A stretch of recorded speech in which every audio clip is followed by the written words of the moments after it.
welcome to Springtide, the occasional podcast of the College of Education and Human Development. This is our second episode, and I am delighted to be joined by my colleagues from the Maine Center for Research in STEM Education. So I am Justin Dimmel. I'm an associate dean here in the College of Education and Human Development.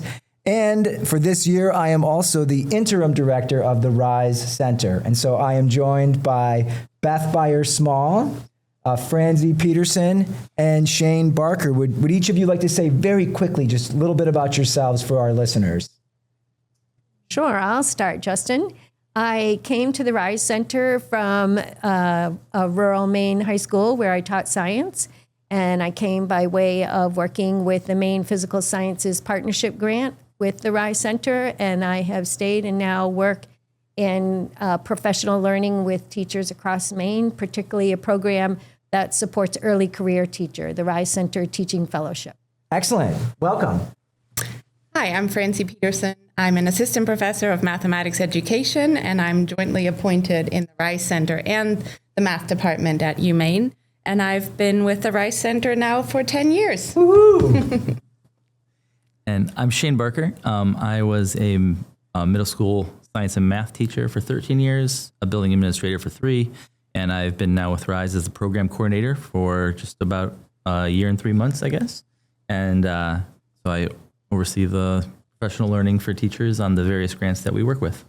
Excellent. And so welcome, everyone. So we are here to talk about your very exciting, not quite brand new, but pretty new National Science Foundation Maine STEM Teacher Corps Award. First of all, woohoo! Good job, right? We are very grateful to the National Science Foundation for funding this work. And the goal today is for everyone, myself included, to learn about what this exciting 5-year scope of work is going to involve. So why don't we dive right in and just big picture, what is the Maine STEM Teacher Corps? So the Maine STEM Teacher Corps is a project that will recognize and reward 10 high-quality, effective secondary mathematics and physical science, engineering, computer science teachers. And these 10 core members will work with us for 4 years throughout the entire grant, throughout the project work, and they will form a community where they support its members in how they want to grow leadership-wise with their STEM knowledge and teaching and learning skills. And they will self-select a lot of these topics during our community meetings, which directions their working groups or them as a group would like to go from year to year. Excellent. Beth or Shane, anything to add on to that? I want to share that the program will expand beyond just those 10 teachers because we will have an associated community of teachers known as the ACT. And each of the 4 years of the grant, an additional 50 Maine STEM high school teachers will be invited to join the core community meetings and professional learning events. So in total, we'll have 200 teachers plus the 10 teachers, the 10 core teachers. So the benefit will be there for thousands of Maine students.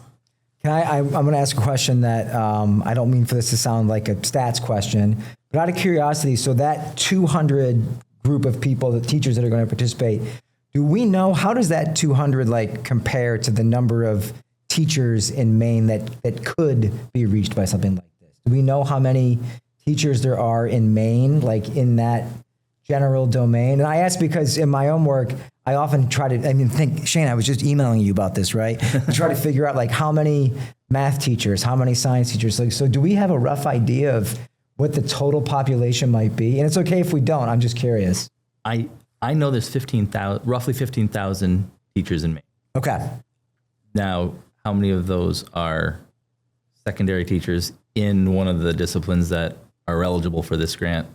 In a rural community, we'd have to do some digging for that. So that is something that we will try to include in the notes. So I like to have a little notes document going when we put this on the internet. And so that's something that we'll try to direct our listeners to so that they can learn more about that.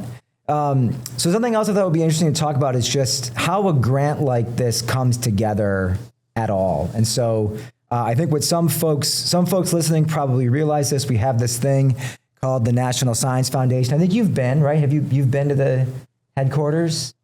I've Or not you were been. supposed to go, but I then was it got- supposed to go, okay, then and it it got- got canceled. Okay. Yes, so it was only remote. Yes, and prior to the COVID pandemic and the pandemic mitigation, I was fortunate enough to be invited to serve on a review panel when they used to do all the review work in person, and it's really cool. So it's basically the nation's scientific headquarters, and they have money that they award each year to invest in discovery research, applied research, science research. It's really, really cool. And so a project like this comes together when a team of investigators have an idea and they find an appropriate mechanism for it through the National Science Foundation's various things they fund, and it's usually really hard work.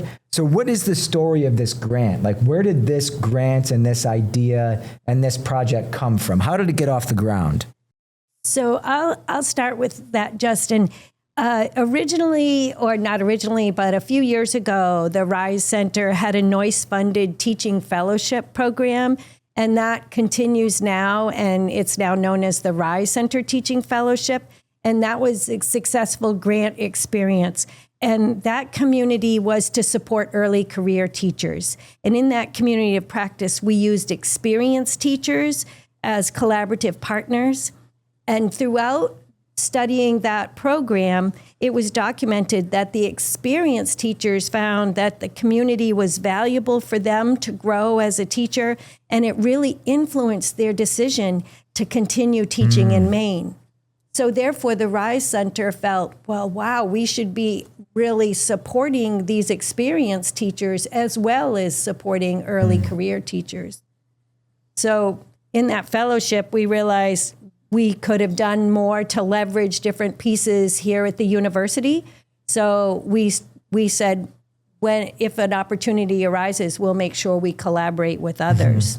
And then this STEM Corps teacher grant opportunity was knocking on the door.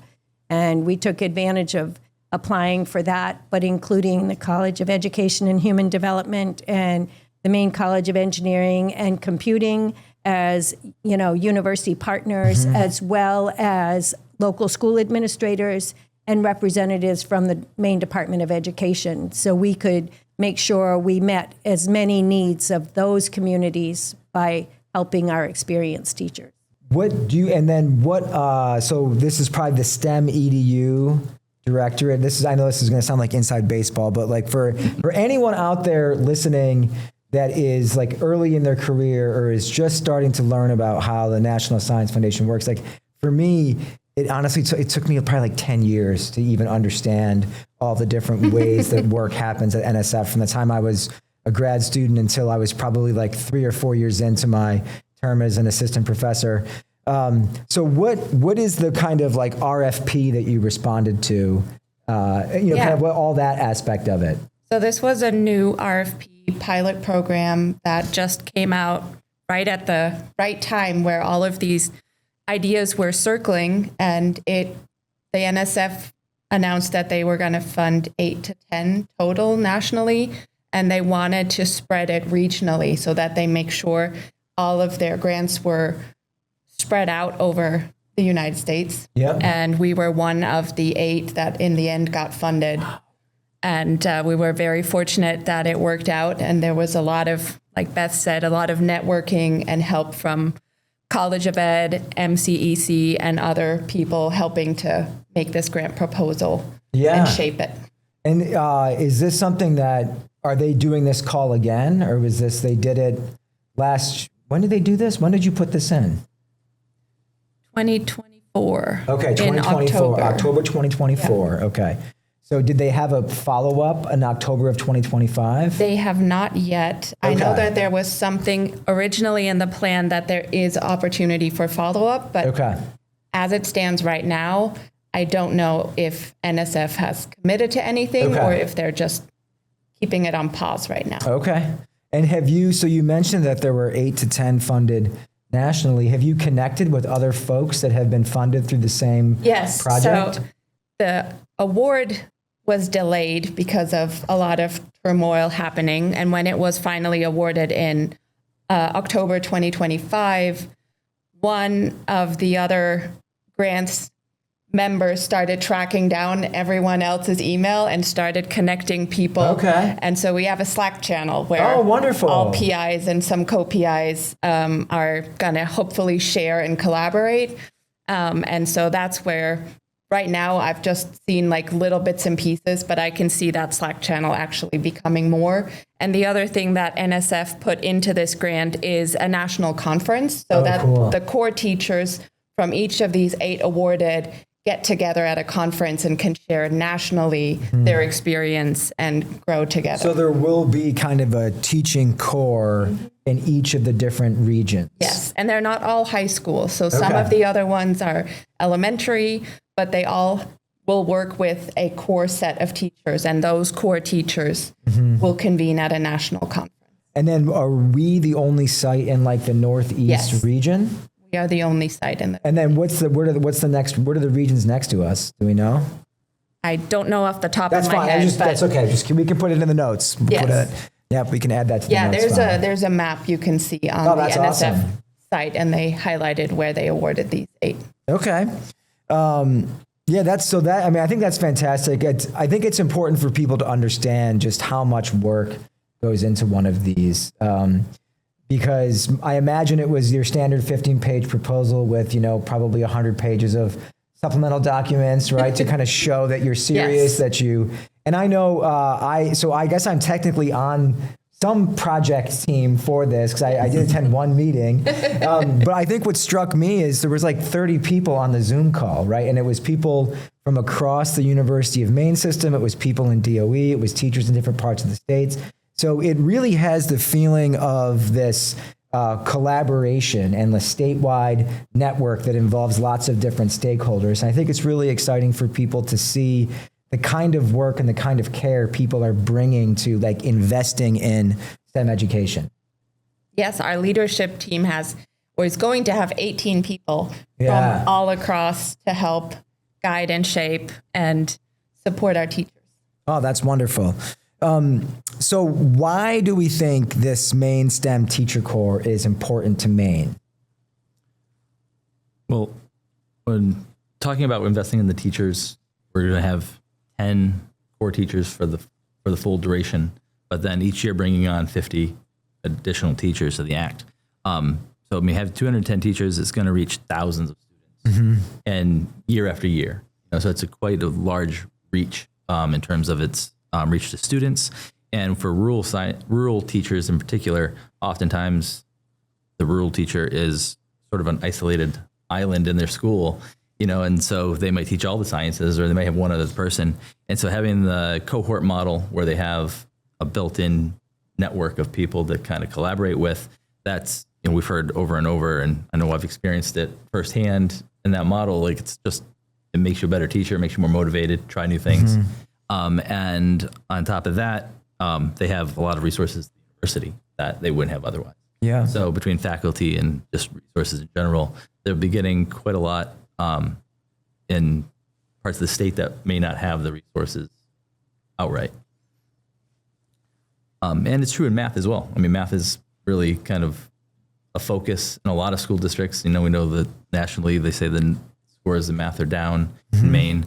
And so hopefully this will help address that as well, and will give some really good high quality professional learning to math teachers. Have you started thinking about how, like in the math piece in particular, this might connect with the state's new focus on numeracy and the numeracy action plan, or is that not started yet? Well, I think the core 10 are going to sort of dictate the direction that it goes in a lot of ways. So I think once they get together with all of us, I think collectively we'll kind of determine which direction we're going to head. But I can't imagine there wouldn't be a good portion of professional learning that's centered around math.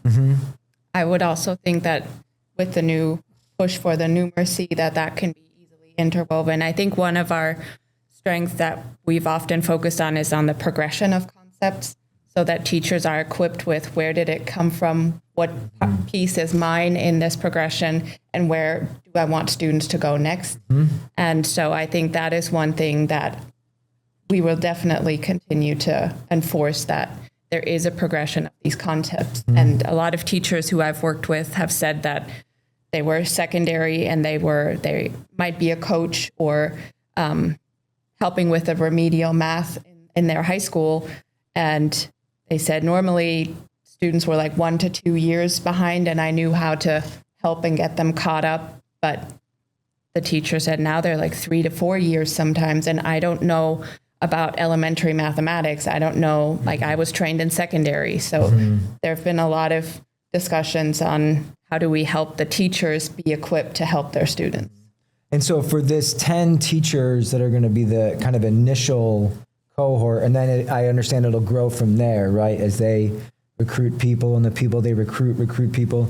How are we choosing those 10 teachers? Like who are going to form this initial group of pioneering, intrepid educators that are going to help us reinvest in STEM education statewide? Well, applications are being written right now okay. as we are taping this.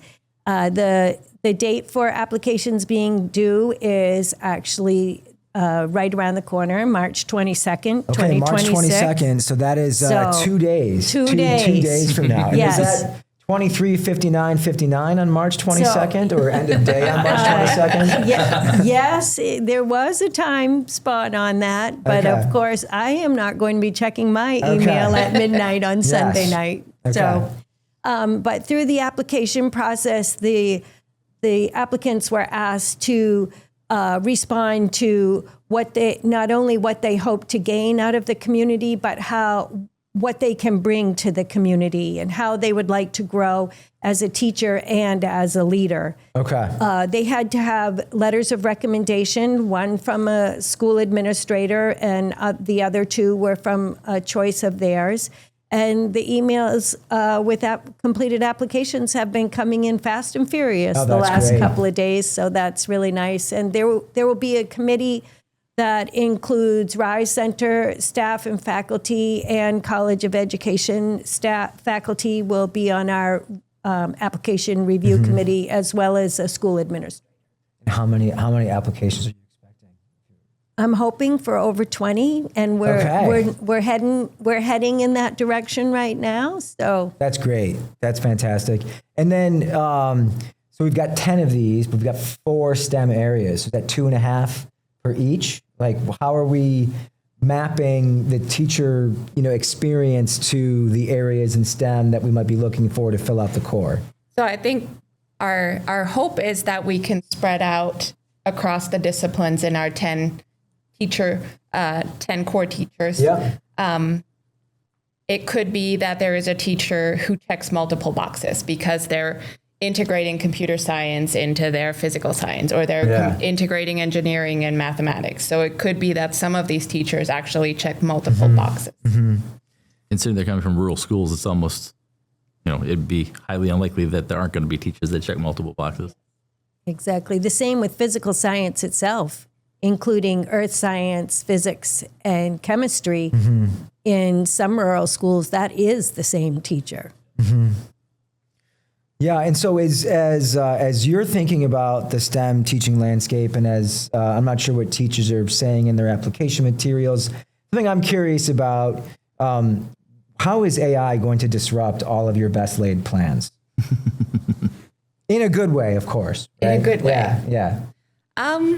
Did you mean in terms of the applications, or did you I mean guess I just mean in terms of, so, for me right now, when I'm trying to plan anything, whether it's 3 months out or 6 months out or next year, it's hard not to then start kind of daydreaming about, but like, wait a minute, are we even still going to be doing that in 6 months because of the rate at which the large language models and their widespread availability are kind of remaking this. So have you been thinking about that at all? Like, do you anticipate that? Is that a challenge that like rural STEM educators are facing already that we're going to help them meet? And it's okay if there's no answers yet. I'm just curious if this started creeping into the back of your mind as you think about the next 5 years of this work, and what is our education system going to look like in 5 years on the other side of whatever we're heading into?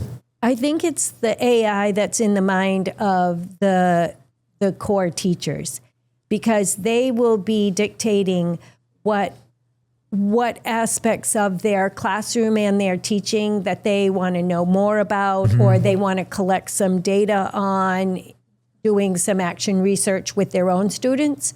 I believe those teachers will come in asking questions such as, how can AI be used fairly by all students? How can a teacher use it to make their work easier, not make it more complicated?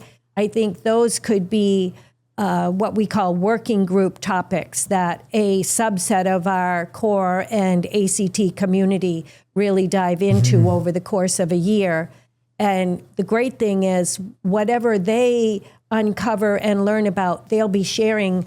If 12 teachers are doing that, they'll be sharing that with our entire community. So we will all get to learn from their a little bit deeper dive.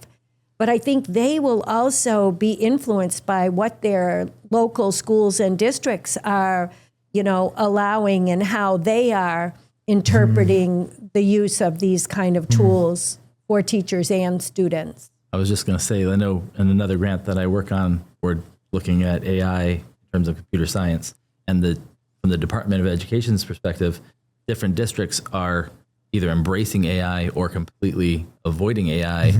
And it's a real discrepancy from district to district and town to town. And so I think, in terms of the work that the cohort does, that could be a benefit in that you're going to get a lot of perspectives.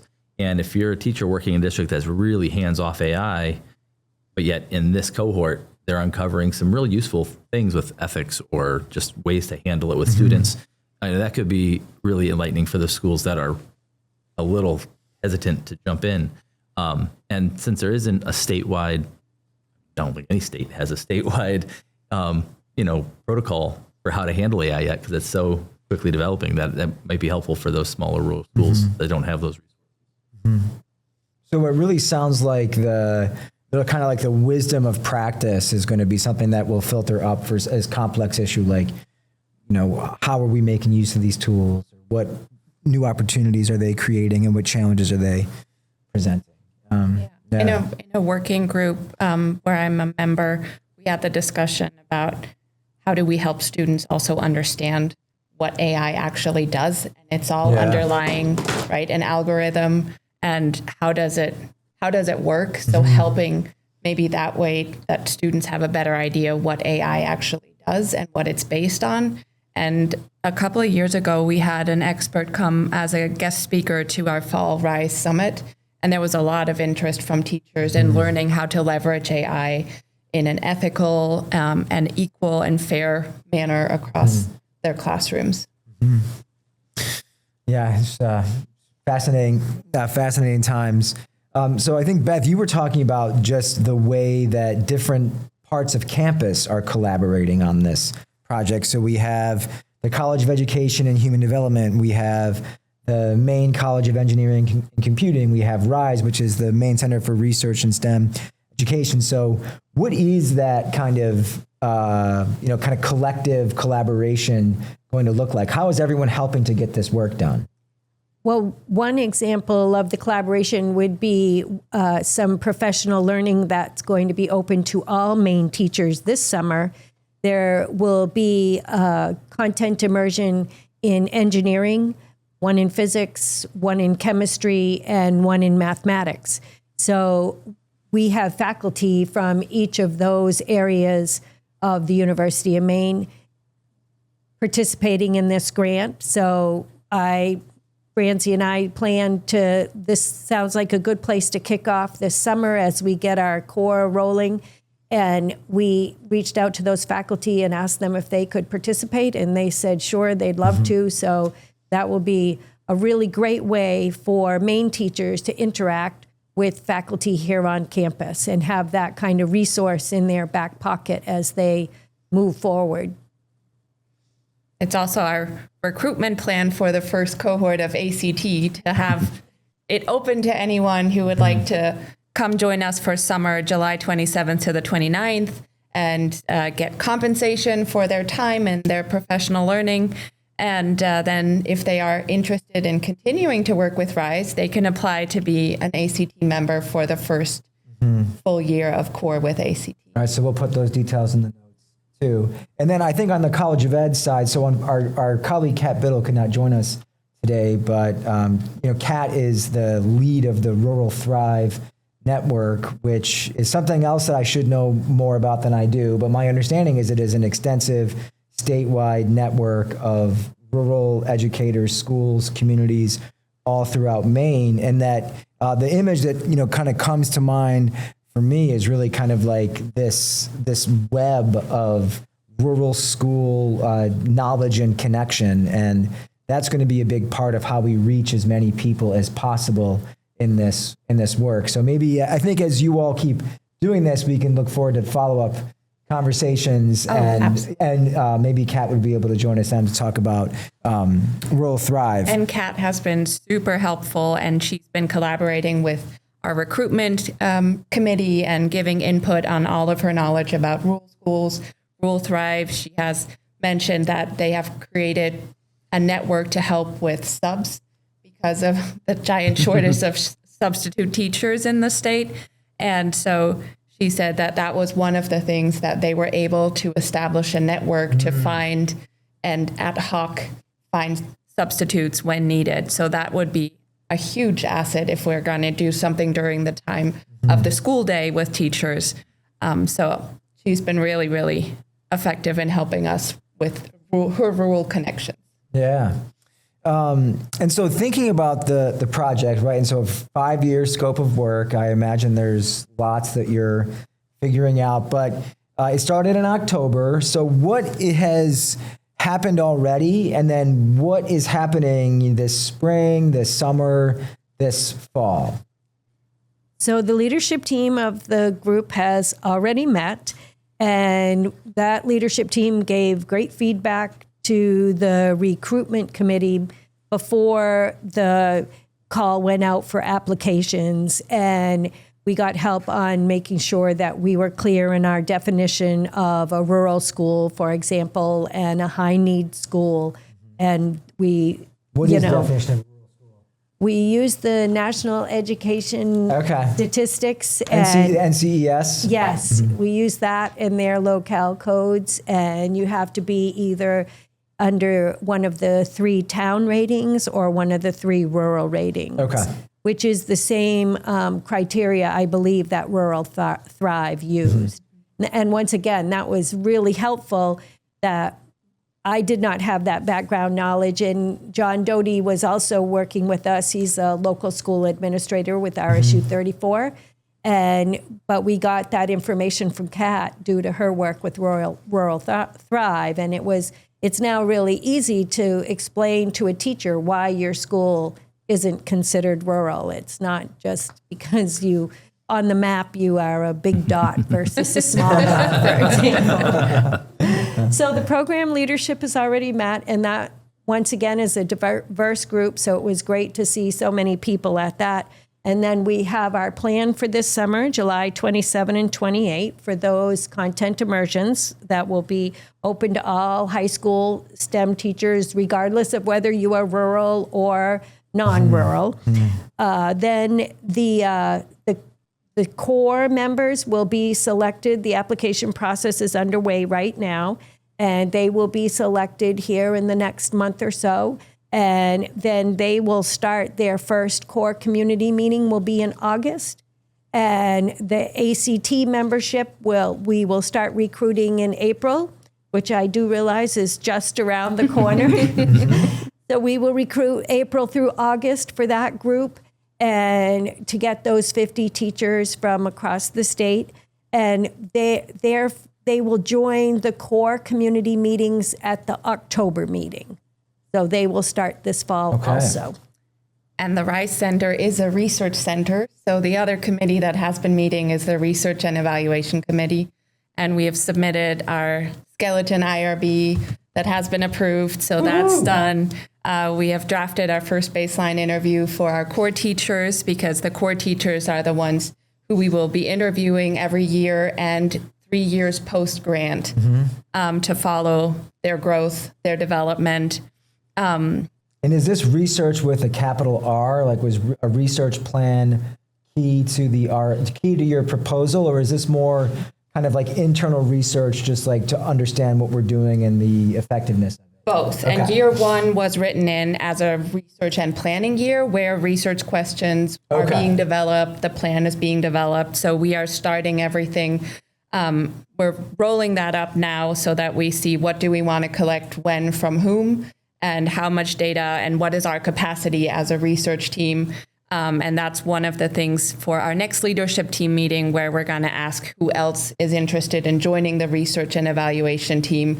Now that the IRB has been approved, we can now add things that we want to collect. And one of the things that I am very interested in is on integrated professional learning. What makes professional learning effective so that teachers can integrate lessons? Because typically in teacher preparation, integrating across STEM is not necessarily part of your typical teacher prep.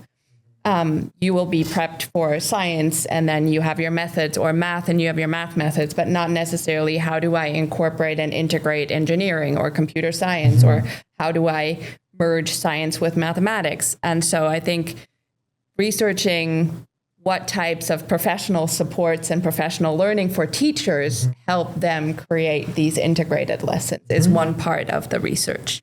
That sounds so exciting. It sounds like a great time for that sort of research vision, so we can understand that question better and then help support more teachers. Because I think probably all of us, as we're sitting here thinking about the future of education, the future of STEM, I don't think it looks like a bunch of distinct silos. I think it looks much more integrated and interdisciplinary, and children learning problem-solving skills that apply in areas broadly, not just like how to solve a math problem or how to solve a science problem. Yeah. All right. So how can people get involved with the Maine STEM Teacher Corps? We know that the application portal is open, and you have what, like 50, not quite 54 hours. Well, actually, by the time you hear this, the portal will have closed.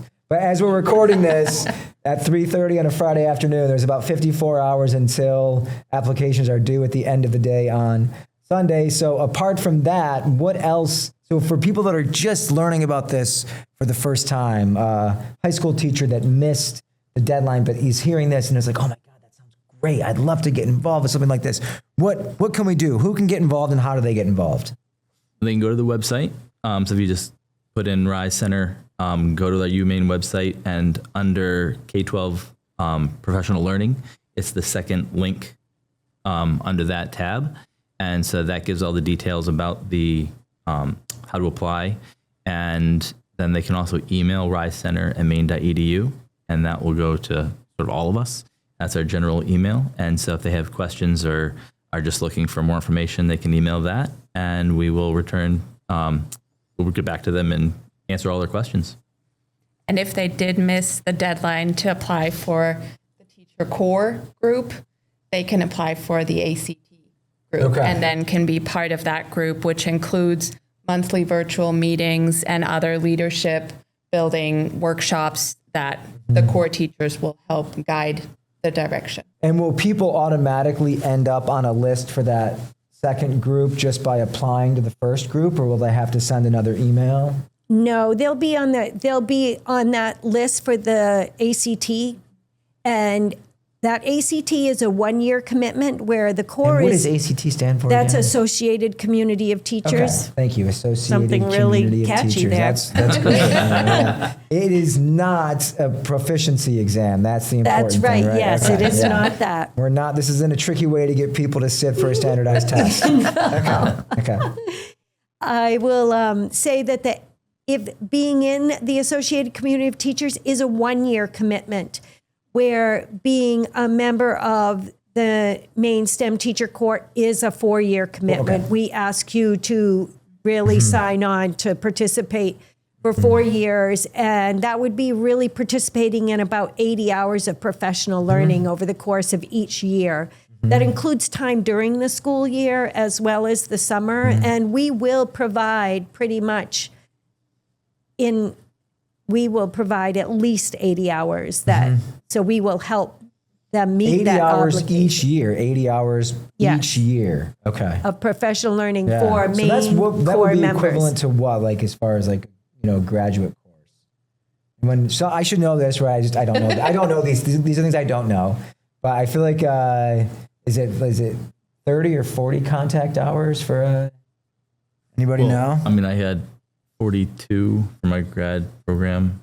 Well, those are credit that's hours, credit though, hours. right? I don't know how it Because converts. this is like Yeah. 80 hours of actual like. Yeah, I don't know how that so converts. I think that's at least a class or Yes, two, I for think sure. it's probably, in the. Hopefully none of my colleagues are listening to this because it's going to be really embarrassing Yeah. for, one of the associate deans to not know anything about how credit hours work, but that's okay. That's Recertification, I think you need 90 contact Yeah, hours. that's a good comparison. Right? Okay. So, Oh, I mean, okay. over So- 5 years. And that's over 5 years. So, th- we're that's what essentially that's what I was asking getting them. at. This is like One class gives you 45 contact hours as a teacher. Yeah, So okay. that might be So a comparable. this is kind of the equivalent to a couple of courses. Yeah. each year that are specifically focused on STEM education, STEM teaching, right? And having teachers work together to think more deeply about their STEM practice. And so there's a real need for that. Like we don't have a lot of STEM specific work that goes into that kind of depth. So I think that's very exciting. And we really want them to be leaders